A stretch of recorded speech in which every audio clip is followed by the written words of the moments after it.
আগামী দিনে যত পেন্ডিং কাজ আছে, আমি তো প্রথম কথা বলি, স্কুলে টিচার আগে যেমন ছিল সেটা থাকবে, বালির দাম সঠিকভাবে চলবে, পুলিশের এই যে অত্যাচার রাস্তায়, এটা 100% নেপাল মাহাতো বন্ধ করবে।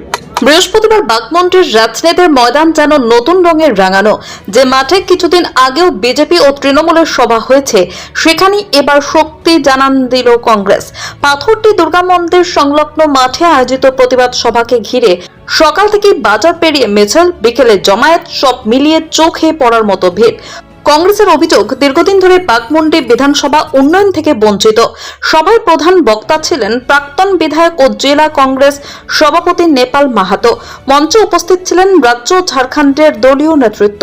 বক্তৃতায় তিনি বালির দাম বৃদ্ধি, স্কুলে শিক্ষকের অভাব, আদিবাসী হোস্টেল বন্ধ ও গার্লস স্কুলে একসঙ্গে 13 জন শিক্ষিকার বদলির প্রসঙ্গ তুলে বর্তমান বিধায়ক সুশান্ত মাহাতোকে আক্রমণ করেন। কেন্দ্রীয় বিজেপির বিরুদ্ধেও 100 দিনের কাজ ও বনাধিকার আইন নিয়ে প্রশ্ন তোলেন তিনি। যদিও তৃণমূল ও বিজেপি দুই পক্ষই অভিযোগ মানতে নারাজ। তৃণমূল বিধায়কের পাল্টা প্রশ্ন, নেপালের দীর্ঘ বিধায়ক জীবনে তিনি কি করেছেন? তবে রাজনৈতিক মহলের মতে ভোটের আগে এই সভার মাধ্যমে বাগমুন্ডির রাজনীতিতে নতুন বার্তা দিল কংগ্রেস। বিজেপির এজেন্ডা হচ্ছে হিন্দু মুসলিম খ্রিস্টান এটা ওটা করে ভোট নেওয়া, ভারত পাকিস্তান করে ভোট নেওয়া, আর তৃণমূলের হচ্ছে বিজেপি আসছে অতএব আমাকে ভোট দাও, আর তৃণমূলের গা লোকে, এর গা লোকে, এবং এই করে মানুষকে যে বিভ্রান্ত করছে, এইটাই মূল। 100 দিনের কাজ বন্ধ। কেন বন্ধ? এই তো ঝাড়খণ্ডের নেতা বসে আছে, রাকেশ কিরণজি। यहाँ पर बंद है क्या? चालू है। वाई মানে বেঙ্গলে কেন বন্ধ? কারণ কি? 100 দিনের কাজটা তো কারো বাবার নয়, বিজেপি সরকারেরও নয়, তৃণমূল সরকারেরও নয়। 100 দিনের কাজ কংগ্রেসের পাস করা মহাত্মা গান্ধীর নামে, সেটাকে ওরা বাদ দিচ্ছে, মানবের নামটা চেঞ্জ করছে।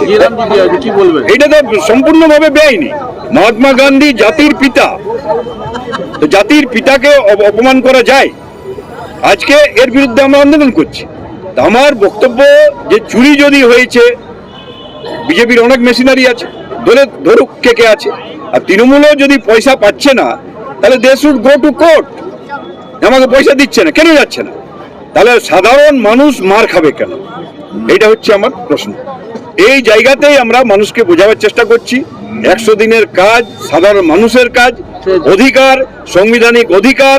সেই অধিকারটাকে পশ্চিমবঙ্গে শুধুমাত্র দুটো দলের ঝগড়াই আজকে বন্ধ করে দিয়েছে। আজকে আদিবাসীদের জল, জঙ্গল, জমির অধিকার খর্ব করছে বিজেপি। একটাই উদ্দেশ্য, আদিবাসীদের জায়গা জমি সহজে কি করে পাওয়া যায়। আদিবাসী হোস্টেল বন্ধ, ভাবা যায় এইটা? বাচ্চাগুলো পড়াশোনা বন্ধ হয়ে গেছে, চাকরি দূরের কথা। এর বিরুদ্ধে আমাদের আন্দোলন, এর বিরুদ্ধে আমাদের প্রতিবাদ সভা। এখানে যারা এমএলএ এমপি বসে আছে তাদের বক্তব্য কি? তারা নিজেরা ড্রেস পরে, দুটো উত্তরীয় পরে আর এসে যাবে আর সাধারণ মানুষকে বোকা বানাবে, এইগুলো চলবে না। আমি সুকান্ত বাবুকে বলবো এর উত্তরটা দিতে, কেন তারা আদিবাসীর এই জল জমির, জঙ্গল জমির অধিকার খর্ব করছে, এটা বলতে হবে তাকে।